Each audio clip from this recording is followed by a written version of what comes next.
It's time for Around the Ozarks Wake Up Weather, sponsored by Rescue Towing, Command Family Medicine, and John's Heating and Air. Here's your host, meteorologist Abby Dyer. Good morning, everyone, and welcome to your Thursday. Once again, this morning, we've got temperatures in the 40s, and we will be warming up into the low 60s this afternoon. Full sunshine in this forecast. We've seen decreasing clouds already in the Ozarks today, and that trend will continue.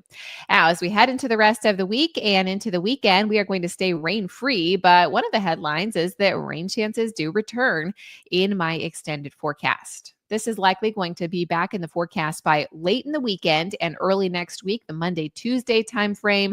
That's when our next storm system is going to be lining up and heading our direction. Today, well, sunshine and high temperatures in the 60s with full sun. It looks like a pretty great day to get outdoors.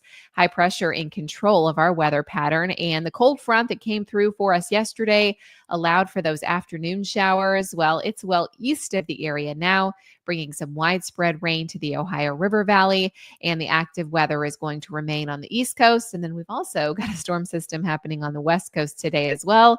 We're here in the middle where things are pretty nice for the rest of the work week forecast. I also have mild temperatures in store for us for the weekend. I've got lows that stay in the 40s, highs that remain in the low to mid 60s.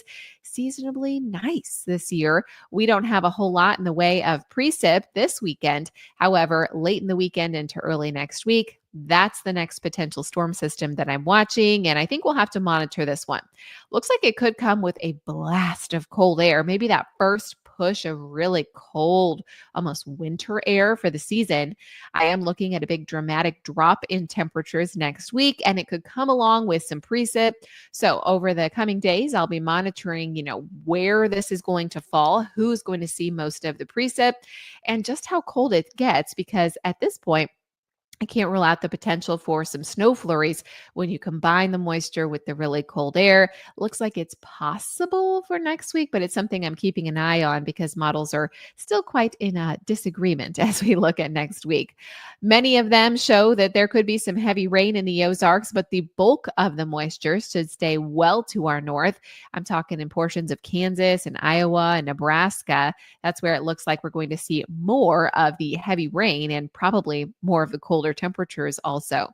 Until that gets here, temperatures look good, so take advantage of it. This may be one of the nice mild weekends that we have left before the holidays. Numbers will stay in the mid 60s. I am expecting some cloud cover to push into the region. That should happen by Saturday, and low temperatures never get that cold. We will be close to 32 degrees for a few spots early tomorrow with this clear sky. Not expecting a widespread frost tomorrow, but there will be temperatures that warm up through the weekend. We're nowhere near the freezing point for lows over the weekend forecast, with lows falling back into the middle 40s each day. Around the country, what's making headlines? Well, it's still that fire danger, the critical fire weather happening for southern portions of New England. Red flag warnings issued there. We also have heavy rain and mountain snow for the northwestern United States. It is wintertime up for the Pacific Northwest and the higher elevations. We also have above average temperatures continuing for much of the central United States. We're getting in on that here in the Ozarks, and then the Gulf states are going to be colder, while the cold air also moves in for the Northeast and the West, and we are here in the mild part of the country, sitting in the middle of the United States. All right, it's time for the Around the Ozarks Wake Up Weather Brain Twister Trivia question for the day. The question that I had for you yesterday, a bit of a history question here. Alexander Graham Bell is credited with inventing the telephone. What was the famous first line that he said on the very first phone call? The options were A, testing, testing, B, Mr. Watson, come here, I want you, C, I really hope this is working, or D, can you hear me now? Well, I think can you hear me now makes the most sense, but it was actually B, Mr. Watson, come here, I want you.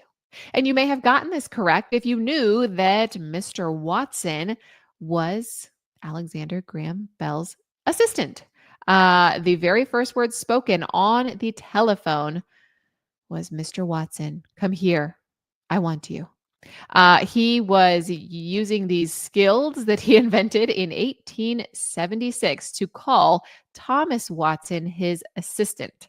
His assistant said that he's described the sound, I should say, as crackly and indistinct, but intelligible. So I guess he took the message and went to see Alexander Graham Bell after they made the telephone work. Congrats. If that was your guess, March 10th, 1876, the phone began. And here we are today. Now we like text more than we talk, though. So I wonder what the first text message ever sent said. I don't know. I'll have to look that up. Maybe that can be a new trivia question. All right. Here is the question that I'll leave you with for tomorrow. One of the best Christmas movies. How long did it take to get Jim Carrey into makeup for How the Grinch Stole Christmas? And the options were 3 hours, 5 hours, 7 hours, or 9 hours. You know the makeup I'm talking about, the famous Jim Carrey Grinch. How long do you think it took to get into makeup for that role? You can submit your guess. That's at aroundtheozarks.com. Thank you so much to our sponsors, Rescue Towing, Command Family Medicine, and John's Heating and Air. Have a great day. We'll chat again early tomorrow.